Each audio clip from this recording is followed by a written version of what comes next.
Hello and welcome to the lecture on land use planning. In this lecture, we will first learn why there is need for planning land uses. Thereafter, we will try to understand what exactly it means by land use planning. Then we will learn about the purpose, objectives and processes of land use planning, and we will discuss the different types of plans. We will also explore what are land uses as we will learn about some of the important documents and land use plannings. And finally, we will identify which institutions are responsible for land use planning and we will understand integration of these institutions in India. Let's get started. Why is land use planning necessary? The socio-economic transition from agrarian to industrial and eventually to service dominated economies has significantly reshaped human settlements. These shifts drove demographic changes, transforming rural areas into urban hubs and creating global consumer societies. Evolving societal norms, land pricing, and expanding industries have shaped complex urban and regional land use systems, resulting in diverse and heterogeneous urban landscapes. Efforts to understand these changes led to land use theories like bid rent theory, concentric zone theory, sector model, and multiple nuclei theory. These models linked land use patterns to factors like rents, transportation, urban distribution of activities, and so on. While insightful, they often fell short in explaining the varied and dynamic land use patterns across different cities, underscoring the complexity of urban growth. Unplanned or short sighted land use changes often resulted in haphazard urban sprawl, with land being utilized before essential infrastructure was developed.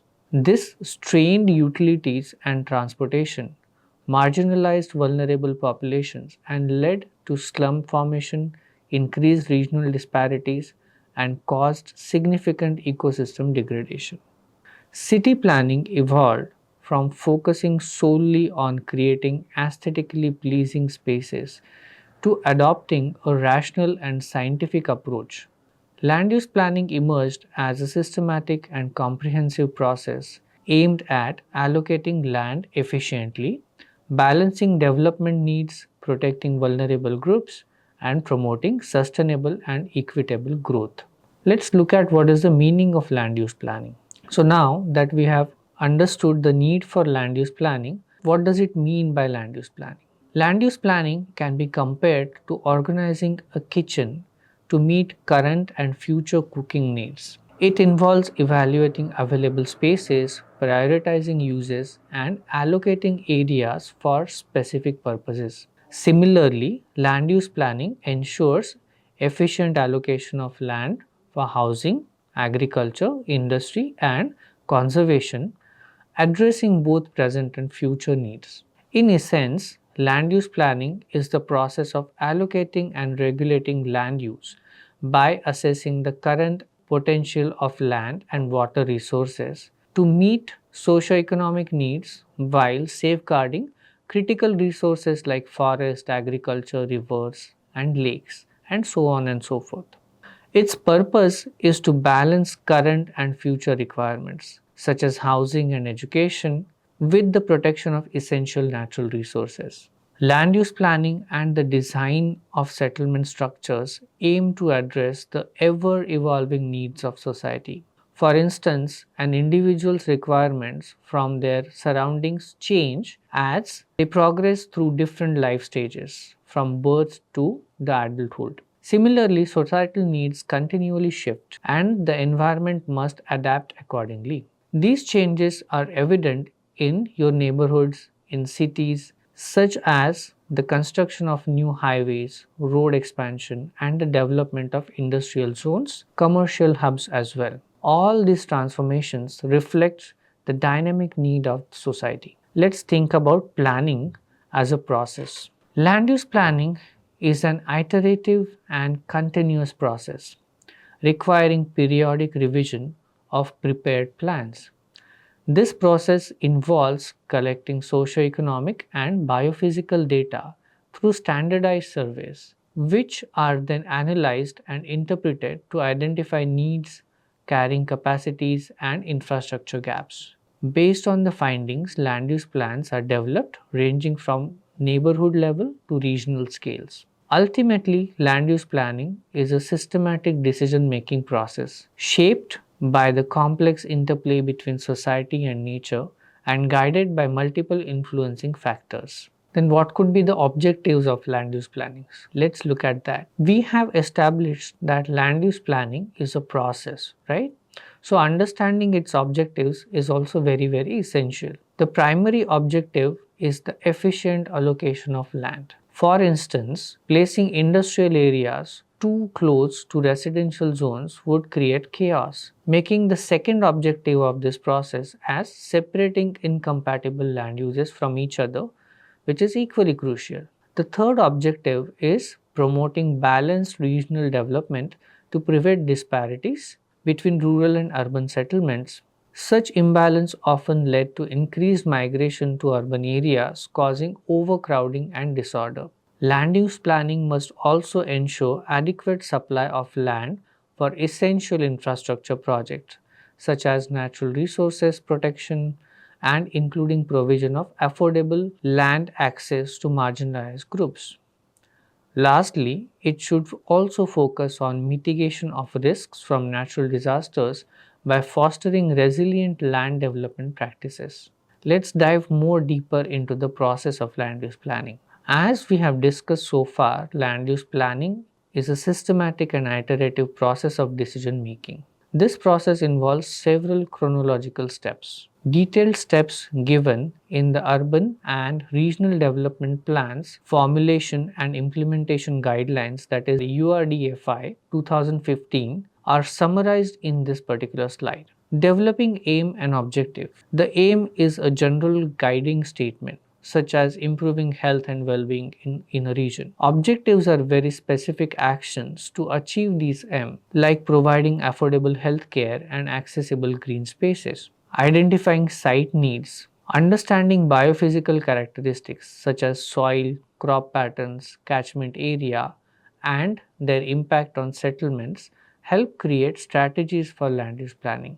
Projecting future needs. This critical step involves primary surveys to gather and analyze data for projections such as housing, utilities like electricity, drainage, water, and land requirements for future population. Public participation is key to finalizing these priorities. The next step is formulating the plan. Using data insights, planning principles, norms, and standards, multiple land use plan alternatives are developed. Alternatives are evaluated for sustainability, economic viability, and social equity with public consultation aiding in selecting the best option. Obviously, the next step is implementing the plan.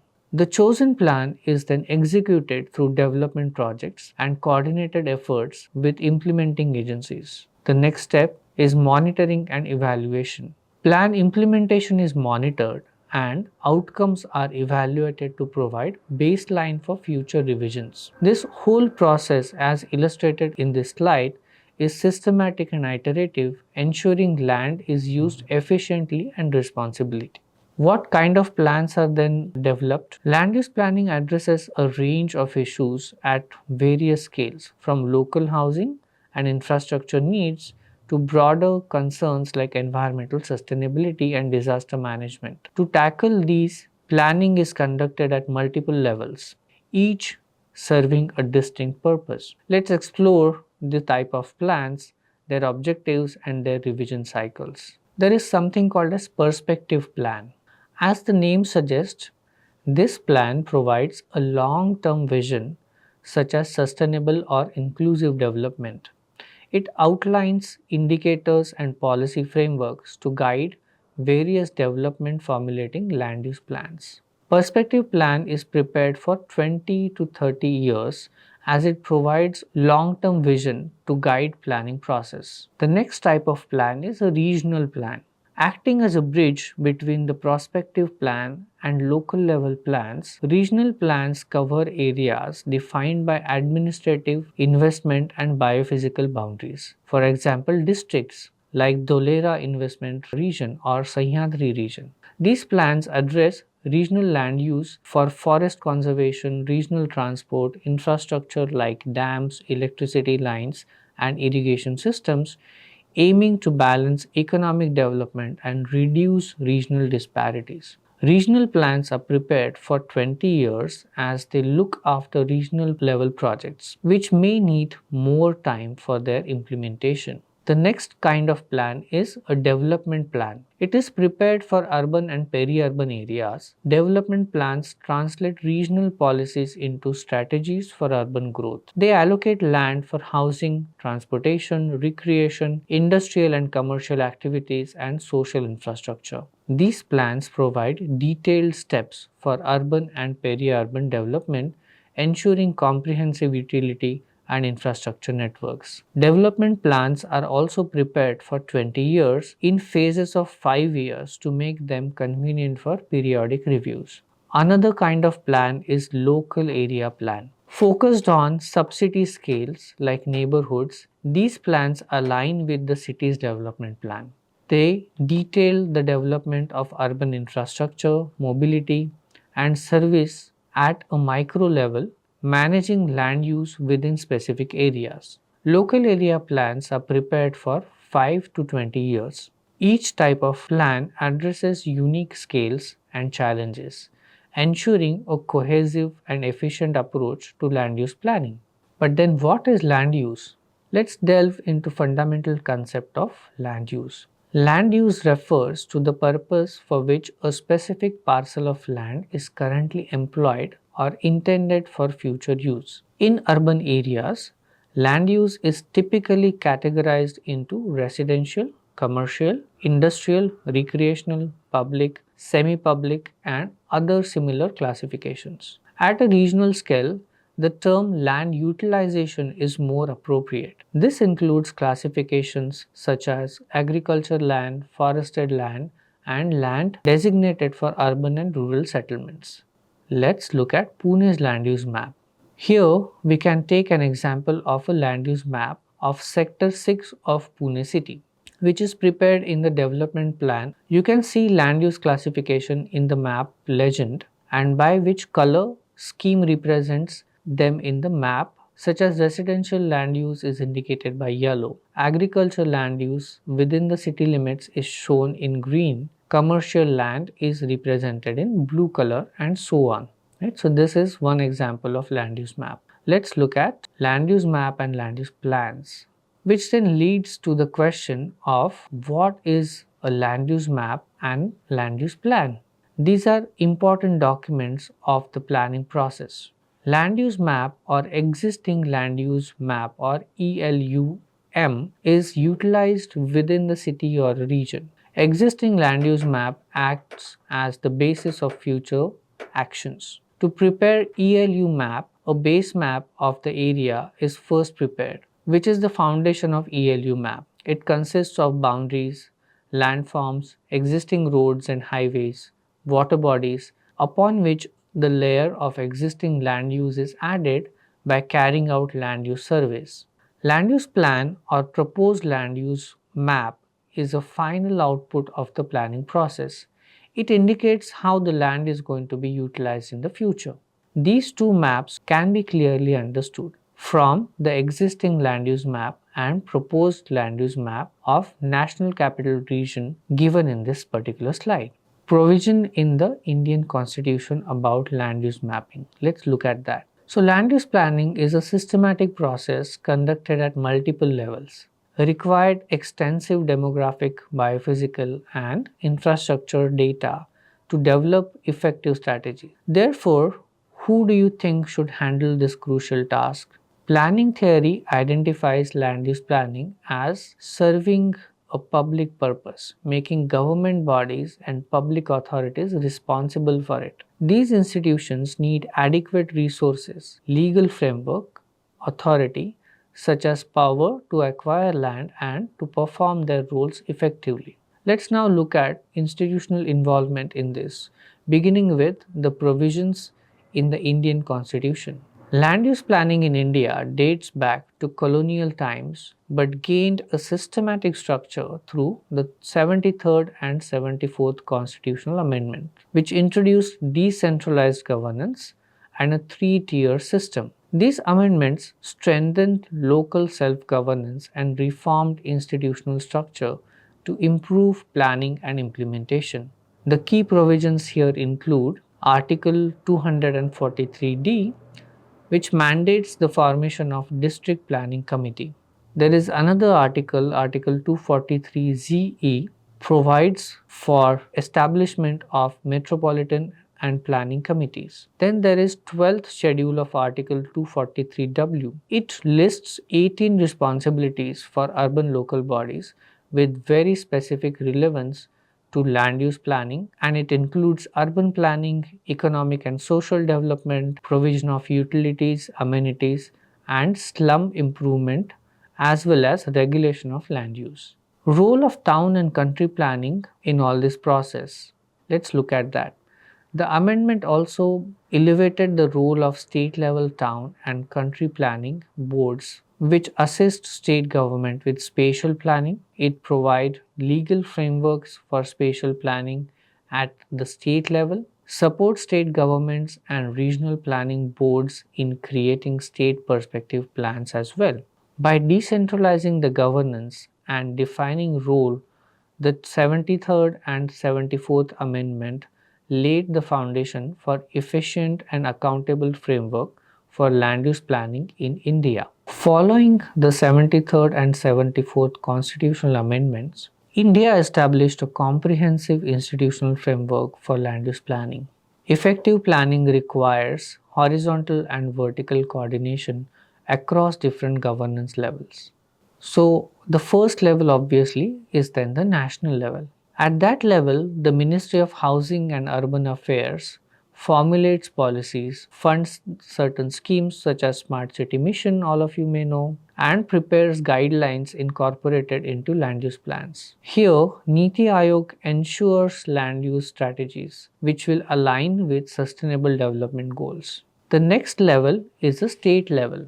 As land is a state subject, state governments and their respective agencies play a very significant role. Departments like town and country planning prepare policies and act to oversee spatial planning as well. For example, Maharashtra Regional and Town Planning Act 1966. The next level of planning is district level. So at district level, planning committees formulate district development plans and integrate settlement level plans into them. For example, Kerala's integrated district development plan handbook, which offers valuable insights to all this process. The next level is the metropolitan level. Metropolitan planning committees for metropolitan regions, for example, MMRDA, DDA, CMDA. These bodies manage areas influenced by major cities like Delhi, Mumbai, Chennai, Bangalore, and Pune. The next level of plan is at local level. Urban local bodies, or ULBs as we know, they prepare development plans, they regulate land use, and address local urban issues. So, in this lecture, what we have explored so far goes as follows. We saw that there is need of land use planning as a tool to balance social needs, economic growth, and environmental protection. The planning process and the importance of addressing issues across different scales with distinct types of plans. We also saw the concepts of land use and land utilization and the role of existing and proposed land use types. We delved with institutional frameworks for land use planning in India, emphasizing the significance of the 73rd and 74th constitutional amendments. I hope this lecture provided a comprehensive understanding of importance of land use planning and its role in sustainable development. Thank you.